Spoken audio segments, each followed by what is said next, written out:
I'm Greg, and welcome to my gregarious world. If you want to join us on our 51-day adventure in the South Pacific, don't forget to like, subscribe, and tap that notification bell. Plus, we're having a giveaway. If you subscribe and drop a comment below, you'll be entered to win a Tahitian Pearl that we purchased at the famous Robert Wan Store in Papeete. And if you share this video, you'll get an additional entry. Just comment again that you shared the video. You can enter once for each of our Tales of the South Pacific episodes, so keep tuning in and sharing your thoughts. And you never know, we might add some extra goodies to this giveaway in future episodes.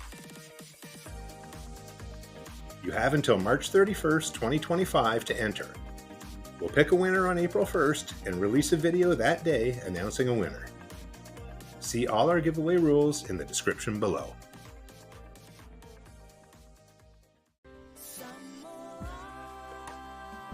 Talofa. Today we are arriving at Tutuila, American Samoa.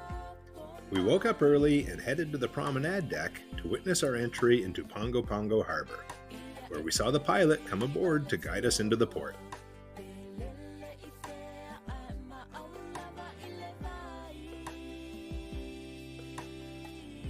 As the cruise ship approached, Karen and I enjoyed the stunning views, spotting Flower Pot Rock, a notable landmark at the harbor's entrance. The Zaandam was nearing the dock when we heard lively music, which drew us to the port side where a crowd was gathering. We were greeted warmly by a vibrant group of locals in traditional Samoan attire, who danced and waved enthusiastically as we completed the docking process. Without a tour planned, we stayed to enjoy the performance by the local Methodist youth group, who made us feel incredibly welcome and eager to explore their beautiful country. Captain and Jasmine, thank you for bringing our Zaandam cruise ship safely to our shore.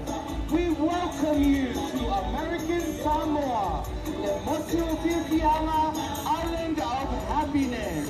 Rise and shine, good morning, and welcome to our home.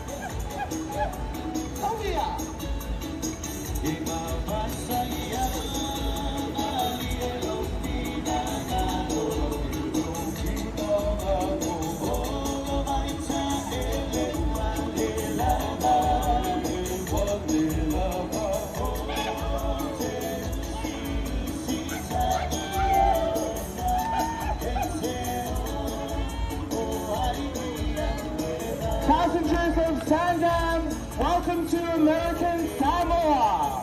Our reigning Miss American Samoa greets you this morning, together with our youth group from the Methodist Church of Pailolo.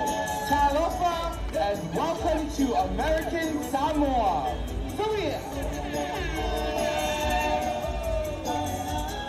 The highlight of our arrival was a solo dance by the reigning Miss American Samoa.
There you have it, ladies and gentlemen, our wonderful performance by the Methodist Youth Group from Funny Little Village. How about another round of applause, ladies and gentlemen, passengers of Zaandam, welcome to America, Samoa.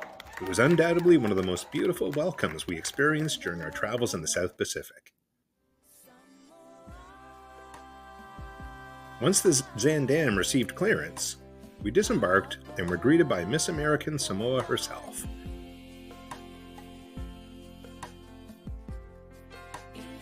We hadn't booked a tour as none of the ship's options appealed to us, so we decided to take a leisurely stroll through the port area.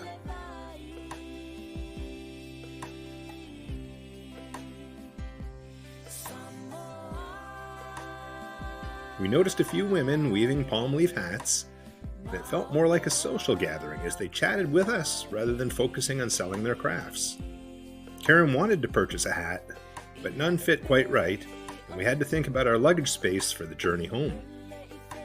After chatting with the lovely ladies, we noticed several individuals promoting $20 bus tours around the island. Karen and I thought it was a great idea since we had no other plans for the day. With minimal expectations, we hopped on the bus and found a vacant seat.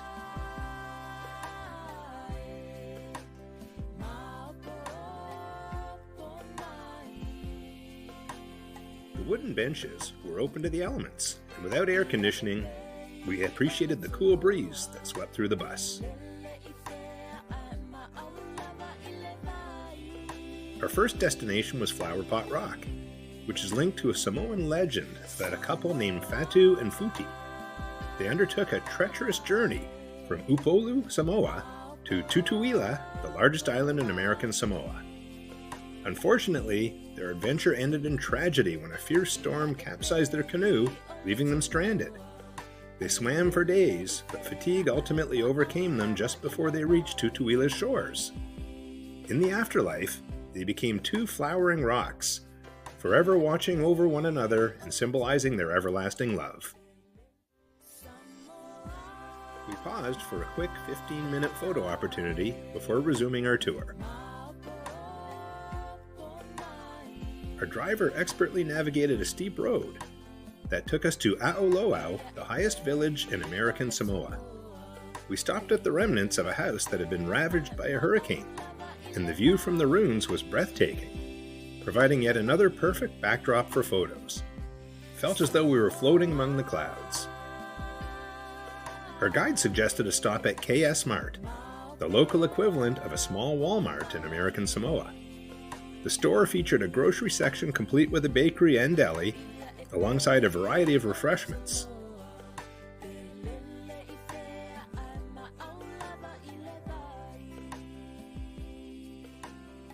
As we ventured further inside, we discovered areas stocked with clothing, toys, and home goods.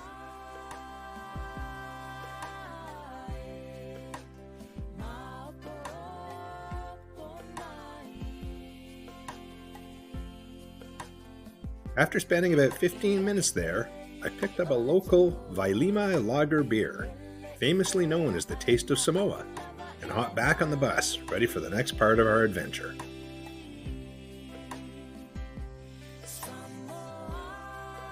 We then headed to the Fati Fati trailhead of the National Park of American Samoa, one of the most secluded national parks in the US. Our guide allowed us about 15 minutes to explore, which didn't leave much time for hiking, so Karen and I lingered near the parking area, soaking in the stunning views and admiring the lush vegetation. Next, we made our way to the National Park Visitor Center, for those interested in getting their national parks passports stamped. Upon arrival, we found the center very busy with visitors, likely drawn in by the free Wi-Fi, which many cruise passengers were eager to use. Since Karen and I didn't have a national parks passport and found it challenging to navigate through the crowd, we decided to inform our driver that we would end our tour there and make our way back to the cruise port on foot. With a friendly handshake and a tip for our driver, we set off on our walk back, stopping at a few local shops along the main road. We enjoyed browsing the items on display, but ended up only purchasing a bottle of water for 50 cents.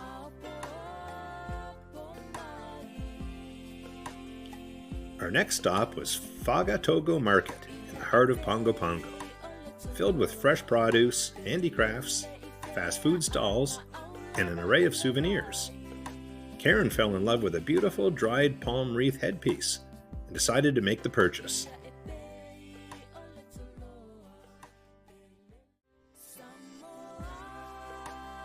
After some leisurely browsing, we continued our walk back, passing numerous federal government buildings along the way.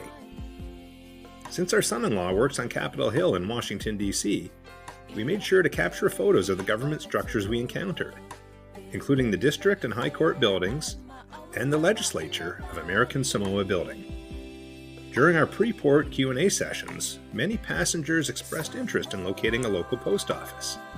Conveniently, there's a post office right by the port that's hard to miss. For those seeking adventure beyond walking around the port, there are also distinctive local buses available to take you around the island. Adjacent to the port, we discovered a park-like area that offered stunning views of the harbor. Chickens roamed freely, and we had to navigate carefully to avoid stepping on nests of eggs as we made our way toward the water. Before returning to the ship, Karen and I stopped at a nearby convenience store for some refreshments and then headed back to the waterfront to enjoy a drink, wrapping up our day before reboarding the Zaandam. So today we're in Pago Pago, American Samoa. And after a morning of touring around, we stopped at a local convenience store, and I picked up a Wailima beer, which is the taste of Samoa. Nice big can, only $2.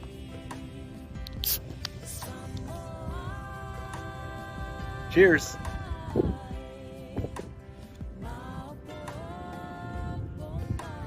Oh, very good, very tasty.